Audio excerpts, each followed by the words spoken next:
నమస్తే, welcome to ఐట్రీమ్. నేను మహేశ్వరి. ఇప్పటి రోజులలో పిల్లలకి పెద్దలకి ప్రతి ఒక్కరికి కూడా హెయిర్ ఫాల్ అనేది పెద్ద సమస్య అయిపోయింది. కొంతమందిలో బట్టతల కూడా వచ్చేస్తూ ఉంటుంది. అయితే ఈ హెయిర్ ఫాల్ అనేది ఎందుకు అవుతుంది, ఇది రాకుండా ఎలా కంట్రోల్ చేసుకోవాలి, అండ్ అలాగే హెయిర్ గ్రోత్కి సంబంధించి ఆయుర్వేదంలో ఎలాంటి వనమూలికలు మనకు అందుబాటులో ఉన్నాయి, వీటన్నిటి గురించి కూడా చాలా క్లియర్గా తెలియజేయడానికి మనతో పాటు ఉన్నారు ప్రముఖ హెర్బలిస్ట్ ఆంజనేయరాజు గారు. వారితో మాట్లాడదాం. నమస్తే సార్. నమస్కారం అమ్మా. సార్, హెయిర్ ఫాల్ ఇప్పుడు ఏంటంటే ఎవరికైనా సరే, ఆడవాళ్ళకి కావచ్చు మగవాళ్ళకి కావచ్చు, హెయిర్ అనేది చాలా ఇంపార్టెంట్. ఒక లుక్ అనేది ఉంటుంది అనేసి చాలా కేర్ తీసుకుంటూ ఉంటారు. ఎంత కేర్ తీసుకుంటారో అంత హెయిర్ ఫాల్ అవుతూ ఉంటుంది చాలా మందికి. మగవాళ్ళలో అయితే బట్టతల కూడా వచ్చేస్తూ ఉంటుంది చిన్న వయసులోనే. అయితే ఈ హెయిర్ ఫాల్ రావడానికి మెయిన్ రీజన్స్ ఏంటి సార్? అనేక రకాల రీజన్స్ ఉంటాయమ్మా. మనం దీని మీద చాలా వీడియోలు చేసాం, కానీ ఈరోజు మీ ప్రేక్షకులకి కారణాలతో పాటు ఒకటి రెండు ఫార్ములాలు కూడా చెప్దామమ్మా పెరగడం కోసం. తప్పనిసరిగా మెయిన్ ఆహారం అమ్మ. ఇక్కడ ఆహారం అలవాట్లు ఎప్పుడైతే మారిపోయినాయో, జంక్ ఫుడ్స్ ఎక్కువగా తింటాం. అదేవిధంగా మన హెయిర్ అనే దానికి మినరల్స్ చాలా బాగా కావాలమ్మా. ఆ మినరల్స్లో ఐరన్ అనేది చాలా ఇంపార్టెంట్ అండి హెయిర్కి. ఈ ఐరన్ డెఫిషియన్సీ వల్ల కూడా ఇది జరుగుతుందమ్మా. అదేవిధంగా రకరకాల కెమికల్ షాంపూస్, కెమికల్ సోప్స్ ఇటువంటివి వాడడం. అదేవిధంగా మన ఆహారంలో అనేక రకాల కెమికల్స్ తోటి కూడి ఉన్న ఆహారం, విషంతో కూడి ఉన్న ఆహారం తింటాం. ఈ ఎక్కువ జంక్ ఫుడ్స్ తింటాం, ఎక్కువ కారం కానీ ఎక్కువ పులుపు కానీ ఇటువంటివి తినడం వల్ల ఇంటెస్టైన్స్లో ఒక హీట్ అనేది ప్రొడ్యూస్ అవుతుందమ్మా. దాన్ని గ్యాస్ట్రిక్ ప్రాబ్లం అనుకోవచ్చు, మనం అల్సర్స్ అనుకోవచ్చు, ఇంకోటి అనుకోవచ్చు. ఈ హీట్ అనేది క్రానిక్ అయిపోయిన తర్వాత ఇది అపానవాయువు కింద తయారయ్యి మన బాడీ అబ్జర్వ్ చేసుకుని బ్రెయిన్కి వెళ్తుందమ్మా. ఇది గాలి యొక్క లక్షణం ఏంటి? పైకి వెళ్ళడం. ఎక్కడికి వెళ్తుందమ్మా? చివరికి మన శరీరంలో బ్రెయిన్ దగ్గరికి వెళ్తుంది. అక్కడికి వెళ్ళిన తర్వాత ఆ బ్రెయిన్లో హీట్ పెరిగిపోతుందమ్మా. ఆ హీట్ వల్ల స్కాల్ప్లో కూడా మీకు హీట్ పెరుగుతుంది. ఈ హీట్ పెరగడం వల్ల ఏమవుతుందంటే అతివేడి వల్ల ఈ హెయిర్ ఫాల్ అనేది కూడా ఒక కారణం అమ్మా. అదేవిధంగా మనం నూనె రాయడం మానేసామంటే, పూర్వం పిల్లలు పుట్టిన వెంటనే ఒక 6 నెలల నుంచి సంవత్సరం వరకు ఆముదం అనేది రాసివ్వరమ్మా. ఆముదం రాయడం వల్ల ఏమవుతుందంటే ఈ స్కాల్ప్కు చాలా చలవ చేస్తుందమ్మా. ప్లస్ పుట్టిన వెంటనే పిల్లలకి ఇక్కడ ఒక హోల్ ఉంది, ఓన్లీ స్కిన్ నుండి స్కాల్ప్ పూర్తిగా ఫామ్ అవుతుంది. ఏంటమ్మా దాని పేరు? పునికి అంటారు. అది పూర్తిగా ఫిలప్ అవుదమ్మా ఆ స్కాల్ప్ అనేది. ఆ తర్వాత అది పోడాలి. ఆ పోడాలి అంటే 1 ఇయర్ లోపల ఇంత లెక్క మీకు 1 ఇంచ్, ఒక స్క్వేర్ ఇంచ్ నుంచి 2 to 3 స్క్వేర్ ఇంచెస్ ఒక బోన్ ఫామ్ అవ్వాలంటే ఎంత కాల్షియం ప్రొడ్యూస్ అవ్వాలమ్మా చిన్నపిల్లల్లో. అందుకనే పిల్లల్లో కాల్షియం డెఫిషియన్సీ రాకుండా చూసుకోవడం ఇంపార్టెంట్ అమ్మా. అక్కడ జరిగే మెకానిజం వల్ల చూడండి, పిల్లల్ని మీరు అబ్జర్వ్ చేస్తే ఫ్యాన్ తిరుగుతూ ఉన్నా కూడా వాళ్ళ తలకి చెమట పడతా ఉంది. ఎందుకు అంటే ఆ మెకానిజం అక్కడ జరుగుతుంది కాబట్టి. దానివల్ల అక్కడ చాలా హీట్ ప్రొడ్యూస్ అవుతుందమ్మా.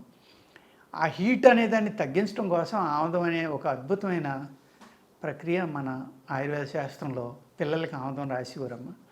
ఆముదం రాయడం ఏమవుతుందంటే యాంటీ వైరల్లో, యాంటీ ఫంగల్లో, pain relief, anti plus lubricant, plus ఆ హీట్ అనేదాన్ని అబ్జర్వ్ చేసుకుని బయటికి తీసుకొచ్చేస్తుంది.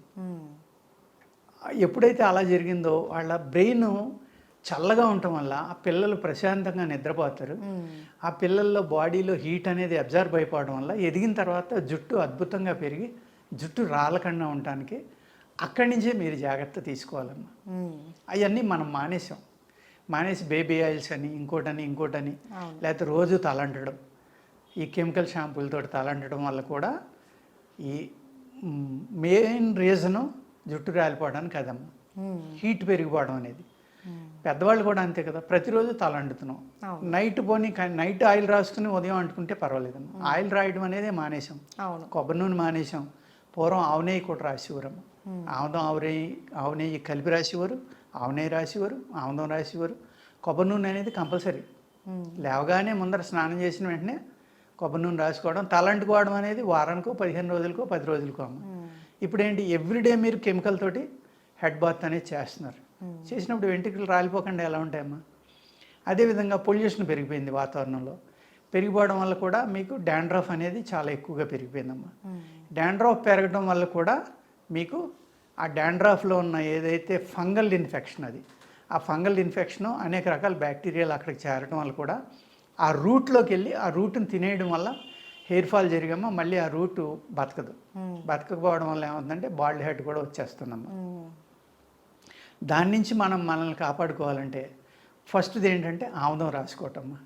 అదే ఆముదం మీకు ఇబ్బందిగా ఉంది అనుకుంటే ఆ ఆముదం సగం తీసుకోండి. అంటే ఒక 500 ml కొబ్బరి నూనె తీసుకోండి అమ్మా.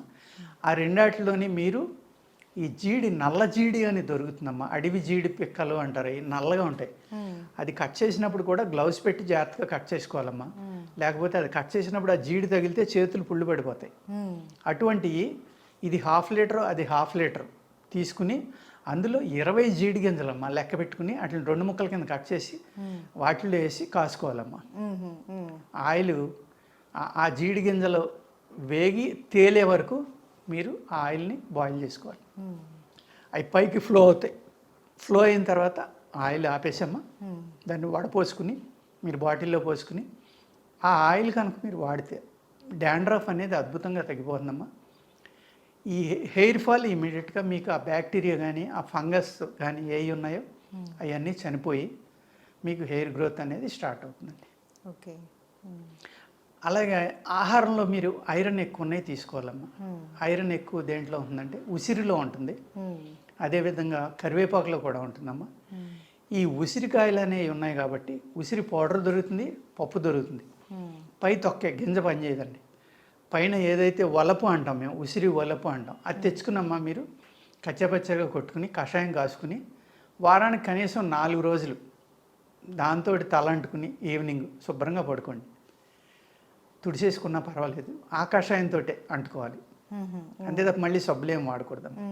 అలా అంటుకుని కనుక వారానికి ఒకసారి ఒక 4 సార్లు అంటితే మంచిదమ్మా. మినిమం వారానికి ఒకసారి మీకు ఎంత కుదరకపోయినా.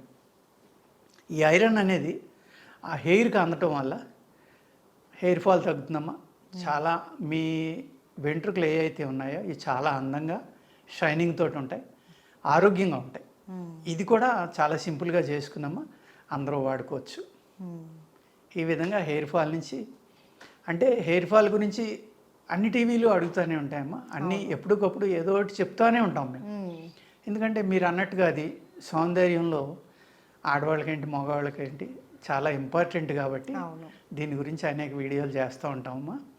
అదేవిధంగా మీరు గుంటకల్లగరాకు అంటారు కదా, గుంటగన్నాకు అంటమ్మా.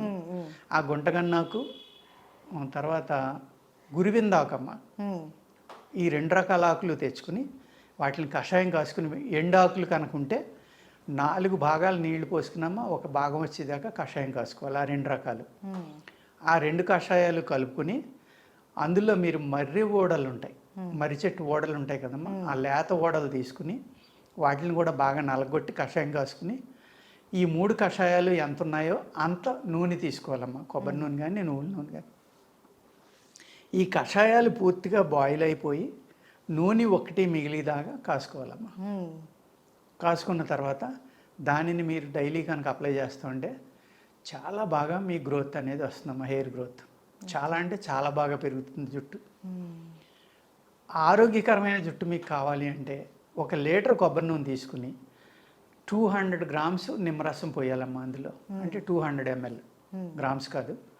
ఆ నిమ్మరసం ఇరిగిపోయేదాకా కాసుకుని ఆ ఆయిల్ అనేది మీరు రాసుకున్నా కూడా విటమిన్ సి ఉండటం వల్ల ఐరన్ అబ్జర్వ్ చేసుకుని ఈ కొబ్బరి నూనె రాయడం వల్ల చల్లదనం వల్ల కూడా మీ శరీరం నుంచి ఆటోమేటిక్గా ఆ హెయిర్కి కావాల్సినవన్నీ స్కాల్ప్లోకి ప్రొడ్యూస్ అయ్యి ఆరోగ్యంగా జుట్టు పెరగడానికి అది కూడా చాలా అద్భుతంగా పనిచేస్తుంది.